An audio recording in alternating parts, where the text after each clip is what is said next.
BFM Business. Toute l'info éco et business à la mi-journée.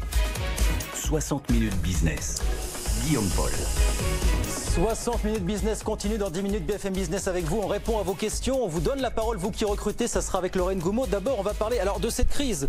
Quand on vous dit qu'il n'y a plus de vaches sacrées durant cette crise, c'est l'association pour l'emploi des cadres qui nous l'annonce ce matin. Les salaires des cadres qui avaient nettement augmenté en 2017, nettement augmenté en 2018, qui avaient stagné l'an dernier, les salaires des cadres vont souffrir cette année. On va en parler quelques minutes avec le directeur général de l'APEC, Gilles Gatto, qui est avec nous au téléphone. Bonjour Gilles Gatto. Bonjour. Alors, on les disait rois du pétrole, tellement recherchés pour leurs compétences que rien ne pouvait leur arriver. Et pourtant, vous nous dites que les cadres vont souffrir cette année. Qu'est-ce qui va arriver en moyenne, Gilles Gatto, cette année pour les cadres?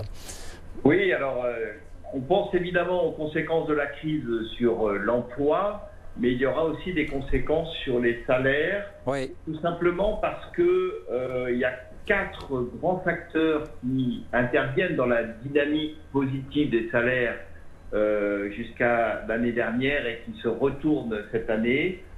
D'abord, évidemment, les augmentations salariales accordées dans les entreprises, mais ce n'est pas le seul phénomène. Il y a aussi la part variable des rémunérations qui est indexée sur les résultats. Oui. Et il est évident que celle qui concernera les résultats 2020 sera en net retrait. Oui. Il y a aussi la mobilité professionnelle. Oui. Une partie des augmentations de salaire, notamment au début de carrière, se font par le fait de changer de poste ou de changer d'une entreprise à l'autre.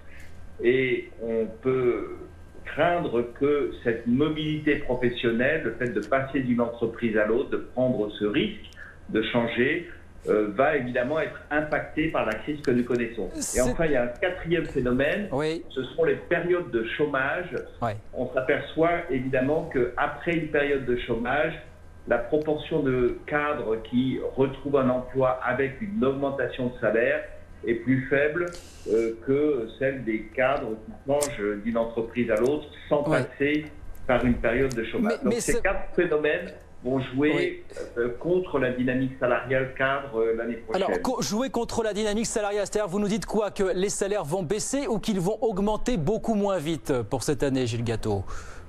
Alors, c'est un peu difficile de le dire dans quelle proportion ils vont augmenter moins vite.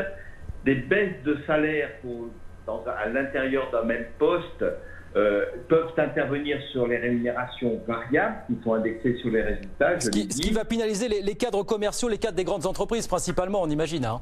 Voilà, c'est parce que c'est eux qui ont des parts de rémunération variable plus importantes. Donc ceux-là vont être impactés.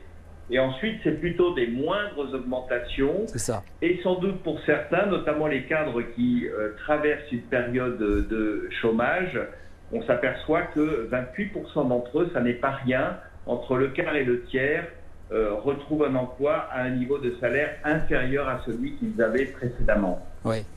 Bon, c'est la fin en quelques secondes pour conclure, c'est la fin d'un âge d'or, d'une période dorée pour vous. Vous dites, bon, l'activité repartant, peut-être que les chiffres repartiront un petit peu l'an prochain finalement. Oui, je ne sais pas si on peut dire la fin d'un âge d'or, en tout cas clairement un choc qui va jouer sur l'emploi et qui va jouer aussi sur les rémunérations. Pour combien de temps, c'est toute la question. En tout cas, effectivement, on va connaître ce trou d'air, même sur les cadres, ces cadres que l'on disait insensibles à tout, invulnérables à toutes les menaces. Merci beaucoup, merci d'avoir été avec nous.